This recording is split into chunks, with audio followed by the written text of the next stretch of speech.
आतंक विरोधी सम्मेलन में गृह मंत्री अमित शाह बोले हैं एनआईए एक्ट में संशोधन किया है। ये बड़ी खबर एक और, एनआईए अच्छा काम कर रही है, अमित शाह ने कहा। गृह मंत्री का ये बयान है, आतंकवाद के खिलाफ हमारा काम जारी है और इसी तरह से हम काम को आगे बढ़ाते रहेंगे। गृह मंत्री अमित शाह ने यह कहा है कि आतंक विरोधी सम्मेलन में उन्होंने अपनी बात रखी थी, क्योंकि आतंक विरोधी सम्मेलन शुरू किया गया है और आतंकवाद की कोई सीमा नहीं होती। गृह मंत्री अमित शाह की तमाम ये बड़ी बातें निकल कर आई हैं। आतंकवाद की कोई सीमा नहीं, आतंक के खिलाफ हम मजबूत तंत्र बनाए हैं, आतंक के खिलाफ फंडिंग रोकने पर काम जारी है, आतंकवाद के खिलाफ हमारा काम जारी है। गृह मंत्री अमित शाह ने ये बड़ी बातें अपने संबोधन में कही हैं। आतंकी घटनाओं में 70% तक कमी आई है। शाह ने कहा आतंकवाद के खिलाफ मजबूत इकोसिस्टम बनाया जा रहा है।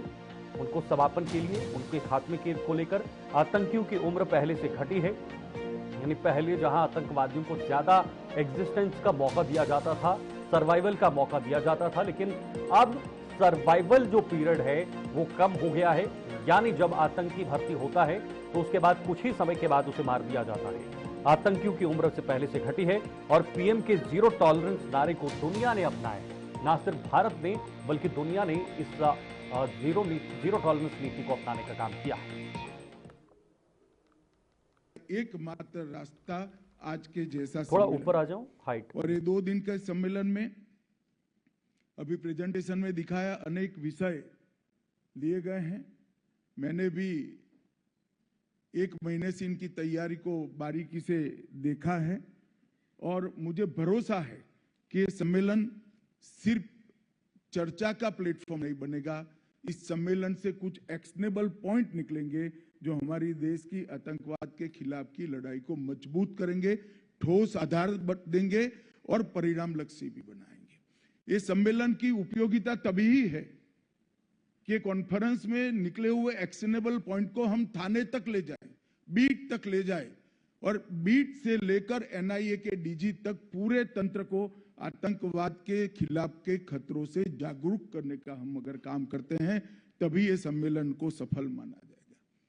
मित्रों, आप सभी जानते हैं और अब पूरा देश और दुनिया भी मान रही है, मोदी जी के आने के बाद आतंकवाद के खिलाफ ढेर सारा काम हुआ है।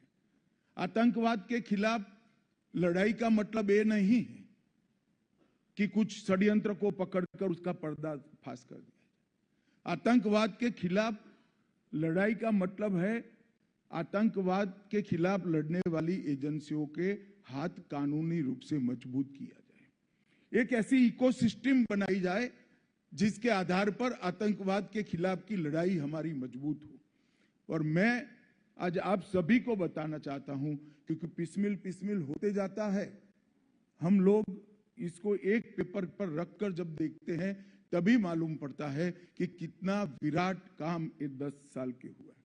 2 अगस्त 2019 को हमने एनआईए एक्ट में संशोधन किया, जिसमें नए अपराध भी जोड़े और एक्स्ट्रा टेरिटोरियल क्षेत्राधिकार भी दिया। एनआईए अब विदेश में भी जांच कर सकती है।